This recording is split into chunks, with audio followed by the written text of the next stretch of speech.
Siapa yang memang tak simpan emas, dia memang akan rugi. Sebab hari ni harga emas dah cecah 606 1 gram. Alhamdulillah, sejak saya simpan emas dulu, pertama kali 165 1 gram. Maksudnya hari ni saya dah untung lebih 400. Jadi Alhamdulillah, kalau saya ada 10 gram saya dah untung 4,000 lebih. Kalau saya ada 100 gram saya dah untung 44,000. Alhamdulillah. Jadi inilah keuntungan yang kita boleh dapat dengan simpanan emas dalam jangka masa panjang. Jadi jangan risau untuk simpan emas, kerana emas pasti menguntungkan anda. Dan emas ni dia kali inflasi dan tahan, dan paling penting kita tidak boros bila simpan emas, dan duit kita takkan habis, dan simpanan kita cepat bertambah dengan simpanan emas. Hanya simpan 100 gram, peram bertahun-tahun, nilai emas itu akan meningkat dengan sendirinya. Alhamdulillah. Jadi siapa yang belum mula, anda memang akan sangat rugi, lambat bermula. Tapi jangan risau, mula sekarang,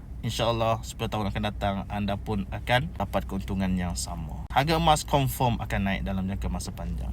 Kalau nak mula simpan emas, tengok video 5 langkah untuk mulakan simpanan emas. Saya akan bantu dan bimbing anda sebaiknya. Jangan follow, komen dan save video ini untuk rujukan harga emas tertinggi pada tahun 2025.